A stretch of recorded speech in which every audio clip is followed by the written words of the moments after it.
तर आत्ता आम्ही स्कुबा डायव्हिंगसाठी निघालो आहोत। आम्ही पूर्ण जो पॅकेज असतो ज्यात पूर्ण 5-6 बोट ॲक्टिव्हिटी येतात ते तो पूर्ण पॅकेजच घेणार आहे। काल आम्ही चौकशी केली होती तर त्या पॅकेजचे काहीतरी 1400 रुपये होते। त्यात तुम्हाला जेट स्की, पॅरासेलिंग, मग स्कुबा डायव्हिंग आणि बनाना राईड आणि अशा जे काय 5-6 ॲक्टिव्हिटी असतात त्या सगळ्या त्यात तुम्हाला करायला मिळतात। तर आम्ही पण तोच पॅकेज घेतला आहे आणि आम्ही स्कुबा डायव्हिंगसाठी डीप वॉटर स्कुबा डायव्हिंग घेतली आहे। तर आता मी जातो आहे तिकडे आणि तुम्हाला मी पुढे दाखवतो की ते काय काय इन्स्ट्रक्शन्स देतात किंवा किती वेळ लागतो ते सगळं मी तुम्हाला व्हिडिओमध्ये दाखवतोच। चला। स्कुबा डायव्हिंग एक, पॅरासेलिंग 2, जेट स्की आहे, बनाना आहे, स्लिपिंग बंपर असे 5 राईड आहेत आमच्या। अच्छा। वॉटर स्पोर्टच्या 3 राईड, स्कुबा डायव्हिंग आणि पॅरासेलिंग एकूण 5 राईड आहे। आणि या पूर्ण पॅकेजची किंमत किती मग? एकूण पॅकेजची किंमत 1400 रुपये आहे। डीप डायव्हिंग केली तर, नॉर्मल केली तर 900 रुपये असं आहे। तुमचा नंबर पण इथे देऊन ठेवा म्हणजे नंबर माझा 9960496279। तर ही आता आमची बोट आहे स्कुबा डायव्हिंगसाठी। आम्ही आधी स्कुबा डायव्हिंग करून घेतो आणि नंतर मग बाकीच्या ॲक्टिव्हिटी करणार आहोत।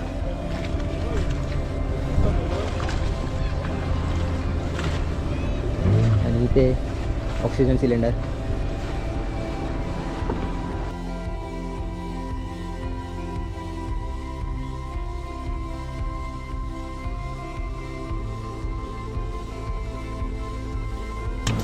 डीप डायव्हिंग म्हणजे काय, आपण पूर्ण खाली जातो बॉटमला आणि बॉटमला व्हिडिओ बनवतो आपला स्वतःचा कोरल स्पीड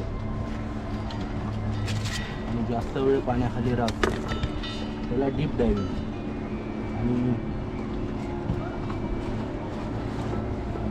आणि नॉर्मल डायव्हिंग म्हणजे वरती सरफेस, जे पहिलं स्नॉर्कलिंग असायचं ना तसं। स्कुबा डायव्हिंग म्हटल्यानंतर माणूस जास्तीत जास्त खाली जातो।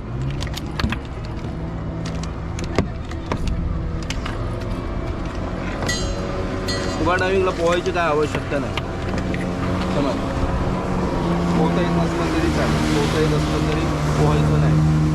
हवा घेणं, हवा सोडणं हेच महत्त्वाचं आहे। हा टँक आहे, BCD आहे, बॉइल्सी कंट्रोल डिव्हाइस, हा रेग्युलेटर।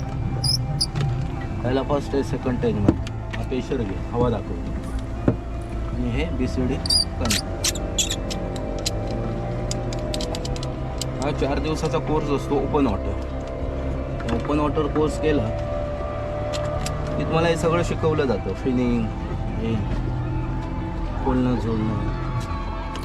तुम्ही स्वतःही डायव्हिंग करू शकता, स्वतः हे घालून, त्याला फन डायव्हिंग 45। तर तुम्ही स्वतःचा कॅमेरा घेऊन पाण्यात जाता, इन्फ्लेट बटन हे ज्यावेळी तुम्ही प्रेस करता त्यावेळी त्याच्या आतमध्ये हवा भरली आणि हे आता झालं लाईट हे तुम्हाला दाखवलं जातं। आता याचं वजन 15 किलो आहे सगळ्याचं।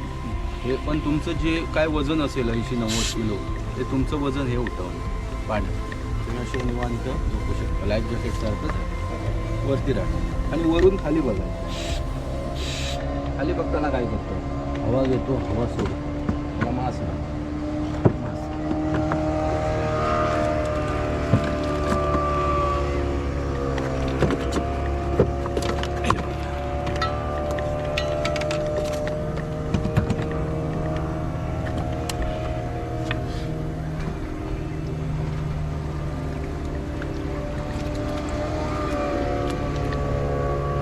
मास्क तुम्ही लावला, तो मास्क असं लावायचं, कानाच्या वरती स्क्रॅप ठेवायचे, याच्या आतमध्ये तुमचे डोळे आले, नाक आलं, नाकाने तुम्ही हवा घेऊ शकत नाही। हे बघा, घ्यायला गेलं तर पॅनिक होणार, हवा येणार नाही, येणार नाही। मग तोंडानेच ब्रीथ इन ब्रीथ आउट करायचं, तोंड उघडं ठेवायचं, ॲटोमॅटिक ती क्रिया सुरू होते, हवा घेणं, हवा सोडणं। आता तुम्ही नाकाने घेतात, तोंडाने घेतात, पण ते काय तुम्हाला माहीत नाही, तुम्ही त्याच्यावर लक्ष नाही देत। स्कुबा डायव्हिंग करताना त्याच्यावर मुद्दाम लक्ष जातो, कारण हे बघा, हे नाक बंद होतं। आता हा रेग्युलेटर, हे ब्रीथ होल्डर आहे, हे चावून पकडायचे दोन्ही साईडच्या दाड्यांमध्ये आणि ओठ इथे सेल्फ आउट ठेवायची, हवा घ्यायची, हवा सोडायची तोंडाने।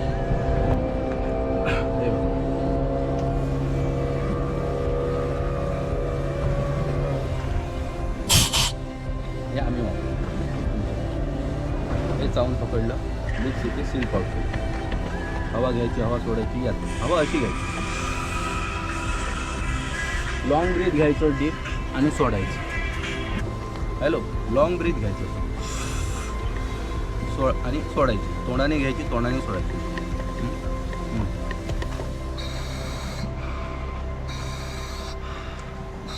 हवा घेताना, हवा सोडताना ओठ उघडायचे नाही.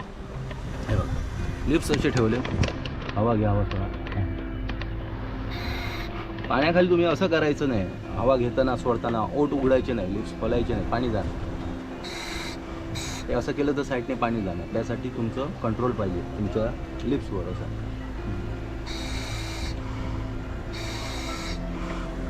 Long breath, deep breath, slowly breath अशी घ्यायची.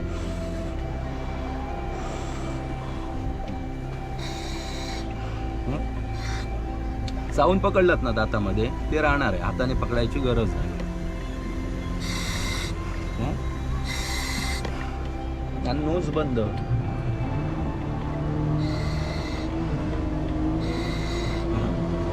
शूटिंग करणं तुमची बंद करू शकता कॅमेरा. आता तोंडाने हवा घेतली, सोडली, पाण्याच्या खाली गेलो. पाण्याच्या खाली प्रेशर आहे, पाण्याखाली प्रेशर आहे, दाब आहे. खाली गेलात, जास्त डीप गेलात, कान जड वाटला, एक्युलायझेशन करायचं. हवा घ्यायची, तोंडाने होल्ड करून नाकाने सोडायची आणि तीच हवा 2 बोटाने नाक पकडायची. नाकाने हवा सोडायची, पण नाक पकडायचं घट्ट. त्याचीच हवा कानावाटे, कानाला दडा बसतो. याला म्हणतात एक्युलायझेशन. हे कधी करतो आपण? ज्यावेळी आपण खाली गेलो आणि आपल्याला वाटलं प्रेशर आला, कान जड वाटलं, हे करायचं. कान जड वाटला, करायचं. असं जोरात हवा सोडायची. 1-2दा केलं की प्रेशर निघून जातो. पाण्याखाली साईन आहेत, मग ओके ओके सर, चांगलं वाटत असेल, ठीक असाल, ओके. हा नॉट पाण्याखाली गो वर यावंसं वाटलं इमर्जन्सी तर असं दाखवायचं. असे साईन करायचे. आम्ही तुम्हाला इथे पकडलेलं असणार असं, आणि तुम्हाला तुम्ही पुढे असणार. तुम्हाला विचारलं तुम्हाला तुम्ही असं केलं की वर, असं केलं की खाली घेऊन, असं आहे. आणि खाली गेलात तुम्ही, कोरल असणार प्रवाळ, त्या प्रवाळाच्या बाजूला दगड असणार छोटे. तुमचा हात ठेवला तर त्याला तुम्ही पकडू शकता.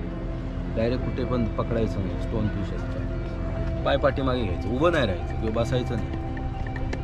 आडवं व्हायचं, हॉरिझॉन्टल असं. पोट बीट टेकवायचं खाली व्यवस्थित. पाय पाठीमागे सोडायचे, तळवे वर घ्यायची गुडघे अशी. हात पाय जोरात हलवायचे नाही, खाली पोहायचं नाही, कारण हातापायाला लागू शकतात. कोरल हा प्राणी आहे, पण तो पूर्ण कॅल्शियमने भरलेला आहे. त्याच्या आतमध्ये कॅल्शियम एकदम हार्ड वाटणार. त्याला धार असते. तो वर्षाला 1 सेंटीमीटर एवढी त्याची वाढ होते. आणि ते जिवंत आहे. काही डेट झालेले आहे, ग्रीन रंगाचे आहे, ब्राऊन रंगाचे, हे जिवंत आहे. त्यांना तुम्ही कसं हे केलं, हे बघा कसं केलं हाताला, तर तुमच्या जिवंत माशाला हात लावल्यासारखं फिलिंग आहे, गुळगुळीत वाटतं. कारण तो प्राणी आहे, कोरल. दिसायला तुम्हाला दगडासारखा दिसणार, ग्रीन ब्राऊन, ते बघायचे असते. हे सगळं तुम्ही डीप डायव्हिंगमध्ये बघता. आता तुमच्यावर आहे डीप डायव्हिंग करायची, नॉर्मल, हे तुमच्यावर आहे. ज्याला नॉर्मल व्यवस्थित जमलं त्याला विचारणार, तुम्ही करणार, तुम्ही डीप करा. आता तुमचा नॉर्मल एक व्हिडिओ करू, डीपचा एक व्हिडिओ, ते तुम्हाला सांगितलं. ते आधी नॉर्मल, आधी वरतीच असतं, वरून खाली जातं. वरचं नाही, हे 4 वरचं व्यवस्थित जमलं तर खाली जा. आणि एक्युलायझेशन हे तुम्हाला जमलं. हे कशाला? तर तुम्ही जास्तीत जास्त वेळ खाली राहणार, नाही तर खाली गेलात कान जड झाला, पळणार असं आहे. मग ते जास्त खाली राहायचं आहे, फिरायचं आहे खाली. तर आता आम्ही आलो आहोत स्कुबा डायव्हिंगसाठी. एकदम सिंधुदुर्ग किल्ल्याच्या जवळच आहे. आणि माझे वडील आता आधी गेलेत, मला व्हिडिओ काढायचा होता त्यामुळे मी थांबलो आहे बाहेर. आणि तिकडे तुम्ही बघू शकताय माझे वडील आता प्रॅक्टिस करत आहेत आणि ते आता हळूहळू खाली जातील. डीप वॉटर स्कुबा डायव्हिंग आहे त्यांची.